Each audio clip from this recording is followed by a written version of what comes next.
नमस्कार दोस्तों, मैं हूं सुरेंद्र सिंह चौहान और आज हम लोग बात करने वाले हैं विद्युत धारा। जी हां, करंट, इलेक्ट्रिक करंट के बारे में आज हम लोग बात करने वाले हैं। दोस्तों देखते हैं इसको कि ये क्या होता है करंट, क्या हमारे काम आता है, कैसे जो विद्युत की धारा है वो प्रवाहित होती है, इन सब बातों पर आज हम लोग चर्चा करने वाले हैं। दोस्तों देखिए, जिस प्रकार से यहां पर लिखा है कि जिस प्रकार से ऊष्मा है ना का प्रवाह उच्च ताप की वस्तु से निम्न ताप की वस्तु होता है और ऊष्मा प्रवाह की दर को ऊष्मा धारा कहते हैं, ठीक उसी प्रकार किसी चालक तार में आवेश का प्रवाह होता है तो उच्च विभव बिंदु से निम्न विभव बिंदु की ओर होता है और आवेशों के में प्रवाह की दर को ही हम क्या कहते हैं, विद्युत की धारा प्रवाह कहा जाता है। अर्थात इसका मतलब यहां पर यह है दोस्तों कि अगर मान लीजिए कोई हीट है, कोई ऊष्मा है, अगर वो एक स्थान से दूसरे स्थान पर जाती है तो हम उसे ऊष्मा का प्रवाह कहते हैं। और अगर मान लीजिए ऊष्मा के स्थान पर अगर हम बात करते हैं विद्युत की, और विद्युत जो है ना वो एक जगह से दूसरे स्थान पर जाती है, एक बिंदु से दूसरे बिंदु की ओर अगर प्रेषित की जाती है तो उसे हम विद्युत धारा के नाम से जानते हैं। विद्युत धारा की दिशा धन आवेश से ऋण आवेश की ओर जाती है। दोस्तों ये बात ध्यान रखिएगा कि ये जो धारा है ना ये कहां जाती है, तो ये जाती है प्लस से माइनस की तरफ, अर्थात धन आवेश से कहां पर, ऋण आवेश की तरफ जाती है। ये बातें भी हमको समझ में आई। अर्थात इलेक्ट्रॉनों की गति की दिशा के विपरीत होती है। इलेक्ट्रॉन जो होते हैं ना उनकी गति के क्या होते हैं, दिशा के विपरीत। ये बात समझ में आ गई। तो हमको अभी तक हमने क्या पढ़ा कि भैया जब कभी भी बात होती है किसकी, ऊष्मा की, और ऊष्मा का प्रवाह होता है तो उसे ऊष्मा का प्रवाह कहते हैं। लेकिन अगर एक बिंदु से दूसरे बिंदु पर अगर विद्युत जाती है तो उसे विद्युत प्रवाह कहते हैं। और उसके अलावा हमने क्या समझा कि प्लस से माइनस की ओर जाती है, यानी धन आवेश से कहां पर, ऋण आवेश की ओर ये जाती है। अब देखिए दोस्तों, आगे की तरफ अगर मैं बात करूं विद्युत धारा, इलेक्ट्रिक करंट की, तो जैसे कि यहां पर आपको नजर आ रहा है ये कि विद्युत धारा, इलेक्ट्रिक करंट किसे कहते हैं, तो हमने कहा कि किसी भी विद्युत परिपथ में किसी बिंदु से इकाई समय में गुजरने वाले आवेश की मात्रा को विद्युत धारा कहते हैं। क्या समझा हमने यहां पर यह समझा कि किसी भी विद्युत के परिपथ की अगर हम बात कर रहे हैं, है ना, उसमें कोई एक बिंदु है से इकाई समय यानी कि एक टाइम पीरियड आपको दे रखा है, उस टाइम पीरियड में गुजरने वाले क्या आवेश अगर होते हैं तो उनकी जो मात्रा होती है, उनकी जो क्वांटिटी होती है, उसे हम इलेक्ट्रिक करंट यानी कि विद्युत धारा के नाम से जानते हैं। अब हम अगर दूसरी भाषा में कहें तो आवेशों में प्रवाह की दर को ही क्या कह देते हैं, विद्युत धारा। तो दोस्तों यहां पर क्या है कि जो आवेश है ना, वो आवेश का जो प्रवाह होता है उसका एक सर्टेन टाइम होता है, उसको ही, उस प्रवाह की दर को ही, उस रेट को ही हम इलेक्ट्रिक करंट यानी कि विद्युत धारा कहते हैं। इसको हम कुछ ऐसे समझते हैं दोस्तों कि माना कि किसी बिंदु से Q आवेश में T समय जो है ना वो T समय में गुजरता है तो विद्युत धारा बराबर आवेश बटा समय I = Q/T। अब इसको समझते हैं दोस्तों कि ये क्या है। देखिए यहां पर क्या है कि किसी बिंदु में अगर हम है ना आवेश को क्या मान रहे हैं, Q मान रहे हैं, है ना, कोई आवेश है उसको हमने किससे निरूपित किया है, यहाँ पर Q पर, है ना, Q टाइम यानी कि समय को हमने किससे निरूपित कर दिया, T से। तो अब यहां पर हम ये कह रहे हैं कि भैया विद्युत जो धारा है, इलेक्ट्रिक जो करंट है जिसको हम I द्वारा निरूपित कर सकते हैं, ये बराबर होगा किसके, आवेश के। और आवेश को हम किससे दिखाते हैं, Q से, और समय को हमने किससे दिखा दिया, T से। तो यहां पर क्या मतलब हुआ कि I यानी कि विद्युत धारा वो क्या है, तो वो है आवेश बटा समय। आवेश का मतलब क्या, तो आवेश का मतलब Q और समय का मतलब क्या, तो T। तो ये बात हमको समझ में आ गई कि I बराबर Q/T, अर्थात I का मतलब यहां पर क्या है, विद्युत धारा, आवेश का मतलब है Q और T का मतलब क्या है, समय। ये बात समझ में आ गई, है ना। आगे चलते हैं, देखते हैं दोस्तों। देखो अब यहां पर क्या है, ये क्या बता रखा है कि विद्युत परिपथ के किसी बिंदु से T समय में N इलेक्ट्रॉन गुजरते हैं तो T समय में Ne आवेश उस बिंदु से गुजरेगा, अतः विद्युत धारा जो है ना I बराबर Ne/T होता है। अब इसका क्या मतलब है, इसका मतलब यह है दोस्तों कि कोई विद्युत परिपथ है ना, अब उसमें कोई एक बिंदु है, किसी बिंदु से T समय में ना कुछ इलेक्ट्रॉन गुजर रहे हैं, नंबर ऑफ इलेक्ट्रॉन्स गुजर रहे हैं, है ना, और T समय में Ne आवेश, जो Ne आवेश उस बिंदु से गुजरेगा, यानी कि उस इलेक्ट्रॉन में कोई ना कोई आवेश होंगे तो वो भी उसमें गुजरेंगे। तो हम इसको ऐसा बता सकते हैं कि I बराबर Ne/T। अर्थात यूं समझिए दोस्तों कि हमने अभी एक फॉर्मूला पढ़ा कि I बराबर Q/T, अब यहां पर हम ये कह सकते हैं कि Q का मतलब आवेश जो है ना वो नंबर ऑफ इलेक्ट्रॉन के आधार पर अगर हम बात करें तो Ne/T, ऐसा भी अपन लिख सकते हैं, है ना। ये बात समझ में आ गई। तो अगर यहां पर बात हो रही है कि Ne आवेश उस बिंदु से गुजरेगा, अतः विद्युत धारा यहां पर क्या हो गई, Ne/T। तो यहां पर ये कह सकते हैं कि जो Q है ना वो किसके बराबर है, इस Ne के बराबर है। ये बात भी हमको समझ में आ जाती है। जहां E इलेक्ट्रॉन पर आवेश है, ठीक है, ध्यान रखिएगा, E का मतलब यहां पर क्या है, E का मतलब यहां पर इस आवेश से है, ठीक है। अब जिसका मान क्या होता है, तो ध्यान रखिएगा, जहां पर है ना इलेक्ट्रॉन पर आवेश का मान क्या होता है, 1.6 × 10⁻⁻19 कूलाम। दोस्तों ये बात ध्यान रखिएगा, है ना। आवेश जो होता है वो क्या होता है, 1.6 × 10⁻⁻19 होता है, ठीक है दोस्तों। ये बात भी आपको समझ में आ गई, 1.6 × 10⁻⁻19 कूलाम, ठीक है साहब। यहां तक हमको ये बात समझ में आ जाती है, ठीक है। आगे चलते हैं, अब बात करते हैं दोस्तों यहां पर हम कि ये जो है ना विद्युत धारा का मात्रक जो होता है उसकी हम थोड़ी सी बातचीत यहां पर कर लेते हैं। देखिए यहां पर यह बात आई है कि भैया विद्युत धारा का मात्रक क्या है। तो विद्युत धारा के सूत्र से हमने ये पता लगा लिया कि भैया I जो है ना वो बराबर है Q/T के। अब Q का मतलब क्या है, कूलाम, और T का मतलब आप बोल सकते हो कि सेकंड, क्योंकि इस Q का है ना मात्रक क्या होता है, कूलाम होता है, और T का मात्रक क्या होता है, यानी कि समय का मात्रक क्या होता है, सेकंड होता है। तो हम ऐसा भी लिख सकते हैं। तो ध्यान रखिएगा कि I यानी कि विद्युत धारा की जो इकाई है ना वो क्या होता है, कूलाम/सेकंड। कूलाम/सेकंड क्यों होता है, क्योंकि यहां पर हमने पढ़ा अभी आवेश, और आवेश का मात्रक क्या होता है, कूलाम, और समय का मात्रक क्या होता है, सेकंड, और इसको हम एक शब्द में क्या बोल सकते हैं, एम्पियर बोल सकते हैं। क्या बोल सकते हैं, एम्पियर। तो आपको बात क्या ध्यान में रखनी दोस्तों, ये बात ध्यान रखिएगा आप कि देखिए आवेश है ना, और आवेश का मात्रक क्या है, तो आवेश का मात्रक जो आपको ध्यान में रखना है वो है कूलाम। पहली बात तो ये ध्यान रख लेना आप, ठीक है। समय यानी कि टाइम, समय का जो मात्रक है ना दोस्तों वो क्या है, सेकंड है। समय का मात्रक क्या है, सेकंड। और तीसरी बात हमने क्या कहा, विद्युत धारा, विद्युत धारा, और विद्युत धारा का मात्रक क्या है, जी हां विद्युत धारा का मात्रक है एम्पियर। विद्युत धारा का मात्रक क्या है, एम्पियर। याद कैसे करना है वो बता रहा हूं, ध्यान से समझिए। ध्यान रखिएगा, कोई नाम है किसी लड़के का आवेश, और आवेश हमेशा क्या रहता है, कूल रहता है। आवेश हमेशा क्या रहता है, कूल रहता है, बिल्कुल कूल रहता है। कौन, आवेश, ठीक है। दूसरी बात समय, तो समय में सबसे छोटा हम बोलते हैं ना कि कोई भी काम जो है हम लोग आवर में कर सकते हैं, यानी घंटे में कर सकते हैं, या फिर हम मिनट में कर सकते हैं, या फिर हम किस में कर सकते हैं, सेकंड में कर सकते हैं। ये तो 2 सेकंड का काम है। तो ध्यान रखना समय जो है कौन से नंबर पर, सेकंड, ठीक है। तो ध्यान रखिएगा समय का मात्रक क्या हो गया, सेकंड। और यहां पर तीसरा क्या है, विद्युत धारा, इलेक्ट्रिक करंट, और उसका मात्रक क्या है, एम्पियर। इसको कैसे याद रखोगे, देखो ये क्या है, विद्युत, तो विद्युत का मैंने एक शब्द लिया V, और ये धारा, इसका अंतिम शब्द लिया रा, है ना, ये V लिया और इधर से रा लिया, तो क्या हो गया, वीरा। वीरा किसको बोलते हैं, भाई को बोलते हैं वीरा, है ना। ध्यान रखना वीरा, तो वीरा कहां रहता है, तो वीरा रहता है MP में। वीरा कहां रहता है, MP में रहता है, तो MP से याद रखेंगे एम्पियर। तो ये बात भी हमको समझ में आ गई कि विद्युत धारा का मात्रक क्या है, एम्पियर। क्लियर हुआ मामला, आगे बढ़ते हैं। अब दोस्तों आगे की तरफ अगर हम बात करते हैं तो क्या है कि विद्युत धारा के कुछ मात्रक इस प्रकार भी होते हैं, जिन पर एक बार थोड़ी सी नजर अपन डाल लेते हैं कि विद्युत धारा के कुछ मात्रक निम्न है। 1 मिली एम्पियर का मतलब क्या है कि 10⁻³ एम्पियर, ठीक है। और 1 माइक्रो एम्पियर का मतलब क्या है, तो ध्यान रख लेना 10⁻6 एम्पियर। इतनी सी बात याद रख लेना। मिली का मतलब -3, और माइक्रो का मतलब क्या हो गया, माइक्रो का मतलब -6।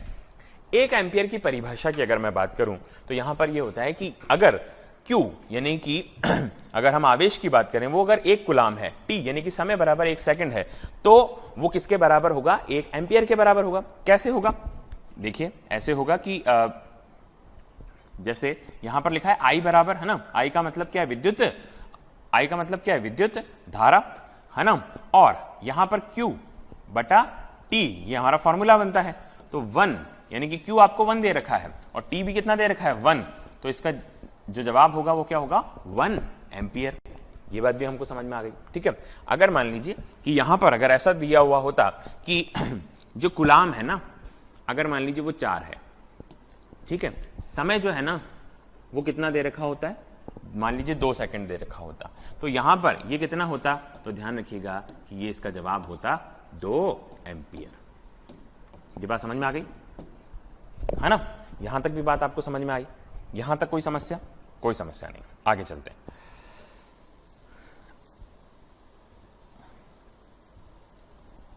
अब देखते हैं दोस्तों आगे की तरफ, आगे की कहानी क्या कहती है। देखिए अब क्या है कि हम लोग अगर इस बात को कुछ ऐसे और समझने का प्रयास करें कि यदि किसी विद्युत परिपथ के किसी बिंदु से 1 सेकंड में 1 कूलाम आवेश गुजरता है तो उस परिपथ की धारा 1 एम्पियर होगी। बिल्कुल जो अभी हमने जो फॉर्मूला देखा था, हमने कहा कि भाई अगर कोई परिपथ में है ना 1 सेकंड में अगर 1 कूलाम आवेश अगर गुजर रहा है तो इसका मतलब एम्पियर कितना होगा, तो 1/1 इक्वल्स टू आंसर कितना आएगा 1। तो यहां पर कितना होगा 1 एम्पियर। ये बात भी समझ में आ गई। उसके बाद विद्युत धारा मापन के लिए अमीटर का उपयोग किया जाता है ना दोस्तों? ये बात ध्यान रखिएगा कि भैया विद्युत धारा को अगर मापना है तो हम किसका उपयोग करेंगे, अमीटर का। तो ध्यान रखना कि विद्युत धारा को मापने के लिए हम एक मीटर का उपयोग करते हैं, और वो मीटर कौन सा होता है, अमीटर। ठीक है, तो ध्यान रखना मीटर जिसका नाम है अमीटर, इससे आप याद कर लेंगे। इस परिपथ में श्रेणी क्रम में लगाते हैं। ठीक है दोस्तों, इसे हम किस में लगाते हैं, ध्यान रखिएगा। 2 तरह की श्रेणियां होती है, इसके बारे में हम बात करेंगे, है ना। 2 तरह का क्रम होता है ना, एक समानांतर और एक श्रेणी। तो इसको हम श्रेणी क्रम में लगाते हैं। अब यहां पर एक एग्जाम्पल देख लेते हैं। जैसे दोस्तों यहां पर क्या लिखा है, यहां पर लिखा है कि उदाहरण 1 कूलाम आवेश में इलेक्ट्रॉनों की संख्या ज्ञात करनी है। अब देखो, अब साहब ये कैसे ज्ञात करें हम, है ना। तो इसको ज्ञात करने के लिए आप यूं समझिए दोस्तों, 1 कूलाम आवेश में इलेक्ट्रॉनों की संख्या। तो देखो अब यहां पर जैसे हमने पहले भी पढ़ा कि Q बराबर Ne, ऐसा हम लिख सकते हैं, है ना। तो अब यहां पर दिया है कि 1 कूलाम, तो कूलाम जो है ना उसमें हमने इसका ये भी पढ़ लिया था 1.6 10 की पावर -19, ये इसका आवेश होता है ना। अब दोस्तों यहां पर देखिए n, अगर हम इस फॉर्मूले को सेट करना चाहें तो कुछ ऐसा कर सकते हैं। यहां पर n आपको ज्ञात करना है, यानी इलेक्ट्रॉनों की संख्या। n का मतलब क्या, नंबर ऑफ इलेक्ट्रॉन्स। ठीक है, और यहां पर क्या है, ये आवेश। ये 2 चीजें हमको दे रखी है, तीसरी चीज हमको ज्ञात करनी है। तो क्योंकि हमको फॉर्मूला पता है, Q आपको दे रखा है यहां पर कितना 1, तो यहां पर आपने लिख दिया 1, n जो कि आपको ज्ञात करना है, और यहां पर ये है ना आवेश आपको पता है कि 1.6 × 10 की घात -19 होता है, वो आपने लिख लिया। अब यहां पर इस n को हम इधर रखते हैं, इस 1 को हमने यहां रखा और डिवाइडेड बाय ये किया 1.6 × 10 की घात -19। ठीक है दोस्तों, अब देखिए अब क्या होता है यहां पर, अब यहां पर n बराबर 10 की घात -19 क्यों हो गया, क्योंकि हमने क्या करा, इसको जब है ना कभी भी यहां पर इस माइनस को या घात को जब ऊपर ले जाते हैं तो ये कन्वर्ट हो जाती है प्लस में। ठीक है, तो यहां पर हमने लिख दिया 10 की घात -19। यहां पर लिखने के बाद में अपॉन 1.6, ये नीचे का नीचे रह गया। हम इसको ऐसे भी लिख सकते हैं कि जो 10 है ना, 10 × 10 की पावर 18, ये हमने लिख दिया, क्योंकि एक तो ये हो गया 18 और एक ये हो गया 19, ऐसा हमने लिख दिया। डिवाइडेड बाय 1/6, ये जो 1/6 है वो यहाँ कहाँ लिख दिया। जब हम इसको काटेंगे तो कितना आएगा 6.25, और यहाँ पर ये 10 की घात 18, ये 10 की घात 18, तो इसका जवाब क्या हो गया 6.25 × 10 की घात 18 इसका सही जवाब होगा। बात समझ में आ गई आपको? ठीक है दोस्तों, अब हम बात कर रहे हैं विभव और विभवांतर की। किसकी? विभव और विभवांतर की। विभव और विभवांतर की अगर मैं बात करूं तो इसको हम कुछ ऐसे समझ सकते हैं कि विभव एवं विभवांतर, विद्युत विभव किसी आवेशित वस्तु के विद्युत प्रवाह की दिशा को बताती है। 2 आवेशित वस्तुएं एक दूसरे के संपर्क में रखी जाती है तो धनात्मक आवेश हमेशा उच्च विभव से कम विभव वाली वस्तु की ओर प्रवाहित होता है। दोस्तों यहां पर आपको क्या ध्यान रखना है कि जो आवेश है ना वो उच्च विभव से कहां पर, नीचे वाली यानी कि निम्न विभव की तरफ प्रवाहित होता है। यदि दोनों विभव अगर एक समान है तो इनका विभवांतर कितना होगा, 0 होगा। अब दोस्तों इसका मतलब यूं समझ लीजिए आप कि विद्युत विभव में जब हम किसी भी आवेश को अगर भेजना चाहते हैं तो वो ऊपर से यानी कि धन से माइनस में यानी कि ऋणात्मक की तरफ आएगा। ठीक है साहब, और अगर दोनों बराबर हैं, अगर दोनों बराबर होते हैं तो फिर इनमें विद्युत धारा का प्रवाह नहीं होता है। ठीक है, विद्युत यानी कि विभव का जो अंतर होगा, डिफरेंस होगा, वो कितना हो जाएगा? शून्य हो जाएगा, है ना। और ये दोनों वस्तुएं विद्युत संपर्क की स्थिति में है तो इसके मध्य किसी भी प्रकार का आवेश या धारा प्रवाहित नहीं होगी, क्योंकि इनमें डिफरेंस नहीं है। अब डिफरेंस नहीं है, बराबर है, तो विद्युत धारा जो है वो प्रवाहित नहीं हो पाती, है ना। तो यूं समझ लीजिए, एक एग्जाम्पल समझते हैं अपन, या एक तरीका समझते हैं याद करने के लिए, एक ट्रिक समझते हैं कि जैसे मान लो कि ये है धनात्मक और ये है ऋणात्मक, क्योंकि ये ऊपर है तो हमने मान लिया कि ये प्लस है और ये नीचे है यानी कि माइनस है। तो अब क्या है दोस्तों, यहां से है ना, कोई भी चीज, जैसे मान लो पानी है ना, या कोई भी चीज आप डालोगे तो ऊपर से वो कहां पर बहती है? नीचे की तरफ बहती है। तो प्लस से कहां पर आ रही है? माइनस की तरफ आ रही है ना। यहाँ पर उसके लिए रास्ता बन चुका है, ढलान बन चुकी है, इसलिए ऊपर से नीचे। लेकिन अगर ये बराबर है तो जो पानी है वो वहीं का वहीं रहेगा, उसमें किसी प्रकार का प्रवाह नहीं रहेगा अगर वो बराबर यानी समतल अवस्था में है। अर्थात अगर वो बराबर है, विभव में कोई अंतर नहीं है, डिफरेंस नहीं है, तो फिर यहां पर इसका मान्य कितना होगा? शून्य, अर्थात 0 होगा। किसी धारावाही विद्युत परिपथ के दो बिंदुओं के बीच विद्युत विभवांतर को हम कार्य द्वारा परिभाषित करते हैं। बिल्कुल, यानी कि विभवांतर जो होता है दो के बीच में, है ना, इस विभवांतर को हम क्या बोल सकते हैं? कार्य बोल सकते हैं, यानी कि वर्क बोल सकते हैं। यानी कि यहां से यहां तक जो अंतर आया, जो डिफरेंस आया, हम क्या बोल सकते हैं? इतना कार्य जो है किया गया है। किसी विद्युत परिपथ में एकांक धन आवेश को एक बिंदु से दूसरे बिंदु तक ले जाने में किया गया कार्य उन दोनों के बीच के विभवांतर के बराबर होता है। बिल्कुल। अब यहां पर हमने क्या पढ़ा कि किसी विद्युत परिपथ में एकांक धन आवेश को एक बिंदु से दूसरे बिंदु, एक पॉइंट है और उस दूसरे पॉइंट तक ले जाने के लिए, है ना, एक पॉइंट से दूसरे पॉइंट तक ले जाने के लिए जितना कार्य किया गया है, वही उसका क्या है? पोटेंशियल डिफरेंस यानी कि विभवांतर होगा। इसका और इसका, इन दोनों के बीच का जो अंतर है, मतलब इसके बीच में यहां तक जो कार्य हुआ, इसका मतलब यही इसका क्या हुआ? डिफरेंस हुआ। बात समझ में आ गई? तो उसे ही हम विभवांतर कहते हैं। ठीक है दोस्तों।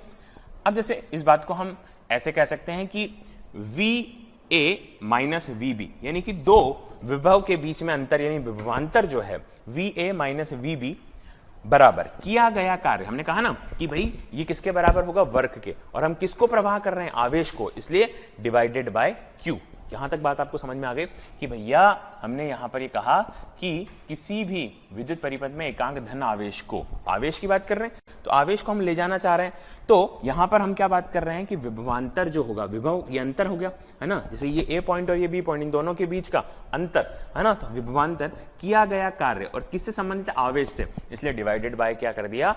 Q कर दिया गया। तो यहां तक हमको बात समझ में आ गई कि भैया ये जो है ना VA minus VB equals to W upon Q।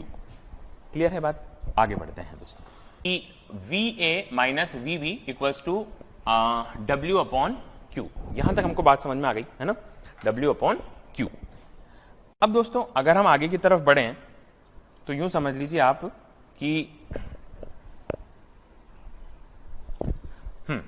अब आप इस बात को ऐसे समझेंगे कि भैया विद्युत विभव, इलेक्ट्रिक पोटेंशियल, हाँ, ये वाली जो बात है, पहले इस पर मैं बात कर लेता हूं। तो हमने यहां पर ये कहा कि भाई ये जो है ना विभवांतर W अपॉन Q, तो ध्यान रखिएगा दोस्तों कि W यानी कि कार्य, और कार्य का मात्रक क्या होता है? तो पहली बात तो आपको ध्यान में रखनी है कि कार्य का जो मात्रक होता है ना दोस्तों, वो होता है जूल। क्या होता है? तो ध्यान रखिएगा कि कार्य का जो मात्रक होता है वो होता है जूल, और ये जो कुलाम है ना, ये आवेश है, सॉरी, और आवेश हमेशा क्या रहता है? कूल रहता है, तो इसका हो गया कुलाम। तो ध्यान रखिएगा इस विभवांतर का मतलब क्या हो गया कि जूल बटा कुलाम। अब ये जो जूल बटा कुलाम है, हम इसको एक भाषा में, एक शब्द में क्या लिख सकते हैं? वोल्ट लिख सकते हैं। क्या लिख सकते हैं? वोल्ट। तो ये बात ध्यान रख लीजिएगा, विभव का अंतर, है ना, विभव का जो अंतर है उसको हम याद करने की ट्रिक बता रहा हूं। विभव का जो अंतर है उसको हम किससे टाइट करते हैं? बोल्ट से टाइट करते हैं। किससे टाइट करते हैं? बोल्ट। तो ध्यान रखना, विभव का अंतर यानी विभवांतर हमने किससे टाइट कर दिया? बोल्ट से टाइट कर दिया। ये बात आपको समझ में आ गई होगी, है ना, बोल्ट से हमने क्या कर दिया? उसको टाइट कर दिया। तो विभवांतर का मात्रक क्या हो गया? विभवांतर का मात्रक हो गया वोल्ट। ठीक है। अब देखो, अब हम बात कर रहे हैं विद्युत विभव की, इलेक्ट्रिक पोटेंशियल की। यदि B को अनंत यानी कि इस पर माना जाए तो क्या होगा? तो ध्यान रखिएगा दोस्तों कि अगर ये कोई भी विभवांतर अगर अनंत पर होगा तो उसका मान जो है ना वो हमेशा क्या माना जाता है, शून्य माना जाता है। पहली बात तो ये, जैसे कि यहां पर लिखा, देखो यहां पर ए पॉइंट और बी पॉइंट, हमेशा दो पॉइंट्स के बीच में ही तो अगर हमको अंतर निकालना है कि भाई 10 में से 5 गए तो कितने बचे, तो बाद बचे 5, है ना। 7 में से अगर 4 गए तो बचे कितने, 3। तो दो बिंदु आपको दे रखे होंगे कि इसमें से इसको घटाना है, तब हम उसका डिफरेंस निकाल सकते हैं कि इनमें अंतर कितना है। 7 में से 4 गए, यानी 7 और 4 का डिफरेंस कितना है, तो 3 का, है ना। तो ये जो डिफरेंस निकालना है 7, 4, 3, तो ये वाली बात भी यहां पर लागू होती है। हमने यहां पर कहा कि वी ए यानी कि एक बिंदु और दूसरा बिंदु, जिसमें दूसरा बिंदु आपको क्या दे रखा है, यहां पर दे रखा है अनंत। तो हमने कहा कि भाई ठीक है, इसमें से ये गया तो बराबर, हमारा फॉर्मूला हमको पता है W/Q, वो यहां पर दे रखा है। अनंत पर विभव शून्य माना जाता है। मैंने अभी आपको क्या बताया कि भैया अगर अनंत आपको दे रखा है तो विभव क्या माना जाएगा, शून्य माना जाएगा। तो हम इसको ये भी लिख सकते हैं, मान लीजिए अगर यहाँ पे 4 था और यहाँ पर 0 है तो आंसर तो क्या आएगा, 4। यानी कि हमको बार बार इसको लिखने की आवश्यकता नहीं, तो हम ऐसे लिख सकते हैं VA, है ना, बराबर W/Q। ये बात भी आपको समझ में आ गई कि अनंत जो होता है उसको हम क्या मानते हैं, शून्य मानते हैं। देखिए जैसे यहां पर बताया गया है कि जो ये है ना, इसको हमने यहां पर क्या माना है, इसको यहां पर हमने माना है शून्य। ठीक है दोस्तों, ये बात भी आपको समझ में आ गई, यहां तक कोई समस्या नहीं होनी चाहिए मेरे हिसाब से आपको। अब यदि Q बराबर 1 तो VA बराबर W होगा, बिल्कुल होगा, है ना। अगर मान लीजिए यहां पर, है ना, अगर मान लीजिए कोई भी चीज यहां पर दे रखी है और यहां पर अगर Q 1 है तो हमेशा इसका मान क्या आएगा, ये दोनों मान बराबर आएंगे। एक एग्जांपल देख लेते हैं कैसे बराबर कैसे आएंगे, कि भाई जैसे मान लीजिए मैंने कहा कि W बराबर 5 है, ठीक है, और Q बराबर 1 है, तो इसका मतलब ये हुआ कि VA बराबर क्या होगा, 5 ही होगा, क्योंकि 1 का तो कोई मतलब नहीं निकला। यहां पर भी यही बात कही गई है दोस्तों, है ना, कि यदि Q बराबर 1 है तो VA बराबर W होगा। ये बात भी हमारे समझ में आती है। किसी बिंदु पर विद्युत विभव अनंत से एकांक धन आवेश को उस बिंदु तक लाने में किए गए कार्य के बराबर होता है, बिल्कुल होता है ना। विभवांतर का मापन जिस यंत्र द्वारा किया जाता है उस वोल्ट मीटर कहते हैं, ये ध्यान रखिएगा, है ना दोस्तों। क्या मतलब है कि भैया विभवांतर का मापन जिस यंत्र से करते हैं, एक हमने पढ़ा था अभी क्या, एक हमने अभी पढ़ा था दोस्तों वोल्ट। तो वोल्ट तो क्या है, वोल्ट इस विभवांतर का मात्रक है जिसमें उसको मापा जाता है। लेकिन किससे मापते हैं, तो वोल्ट को मापेंगे किससे, वोल्ट मीटर से। तो ये बात ध्यान रखना, वोल्ट मीटर से इसे मापा जाता है। जिन दो बिंदुओं के बीच में विभवांतर का मापन जो है ना, मापन करना है, उन बिंदुओं के समांतर क्रम में वोल्ट मीटर को लगाया जाता है। कौन से क्रम में लगाया जाता है, तो बस इतना सा ध्यान रख लेना अभी फिलहाल के लिए कि इसको समांतर क्रम में लगाया जाता है। अब एक एग्जाम्पल देखते हैं दोस्तों, ना यहां पर ये एग्जाम्पल क्या कहता है, इसको समझने का एक बार हम प्रयास कर लेते हैं। देखिएगा ये क्या कहता है, ये ऐसा कहता है दोस्तों, आपको एक बार इसको थोड़ा बड़ा कर देता हूं ताकि आपको ये सही दिखे। देखिए एक एग्जाम्पल आपको यहां पर दिया गया है, वो एग्जाम्पल क्या कहता है कि 10 वोल्ट विभवांतर के दो बिंदुओं के बीच 3 कूलाम आवेश को ले जाने में कितना कार्य किया जाता है। तो सबसे पहले जब नाम आता है ना इसका, विभवांतर का नाम जब भी आए, कार्य का, कूलाम का, तो हमको एक फॉर्मूला दिमाग में आ जाना चाहिए। कौन सा, ये VA माइनस VB बराबर W/Q। अब यहां पर, है ना, इस फॉर्मूले में हमको क्या क्या गिवन है वो हम देखते हैं। तो हमको कहा गया है कि भैया यहां पर इस फॉर्मूले के अनुसार हमको दिया गया है विभवांतर, है ना, पोटेंशियल डिफरेंस, वो कितना है, 10 वोल्ट। ठीक है साहब, 10 वोल्ट, ये रहा 10 वोल्ट। ठीक है, उसके बाद में Q बराबर कितना है, तो Q बराबर है 3 कूलाम। ठीक है साहब, तो ये भी हमको समझ में आ गया, जैसा कि यहां पर दिया गया है, ये कितना, 3 कूलाम। और हमसे पूछा क्या गया है, हमसे पूछा गया है W। W का मतलब क्या, कितना कार्य किया गया है, वर्क पूछा गया है। तो हमको अब ये फॉर्मूला पता है, तो हमने अगर इस फॉर्मूले में अगर हम इसको पुट करते हैं, ठीक है, तो VA माइनस VB यानी विभवांतर बराबर कार्य बटा क्या, कार्य बटा कूलाम। ठीक है साहब, अब देखिए, अब अगर हम इसको सेट करते हैं तो क्या पूछा गया, W पूछा गया, इसलिए हम W को इधर लेकर आ गए। W बराबर VA minus VB multiply by Q। अब यहां पर W तो हमसे पूछा गया है, हमको बताया गया है कि यहां पर, है ना, ये विभवांतर कितना है, 10, तो 10 हमने यहां पर लिख दिया। अब Q, तो Q हमने यहां से ले लिया। ठीक है साहब, अब वर्क बराबर कितना हो गया, तो ध्यान रखना, वर्क बराबर 10 × 3 बराबर 30 और यहां पर क्या आएगा जूल। अब जूल क्यों आएगा, क्योंकि यहां पर हमने अभी बात की थी कि कार्य का मात्रक क्या होता है, जूल होता है। वर्क का जो मात्रक होता है ना दोस्तों, वो क्या होता है, जूल होता है। अब इस बात को भी हम कैसे याद रखेंगे, ऐसे याद रख लीजिएगा दोस्तों, ये देखो कार्य का है और ये जूल का क्या है, जू।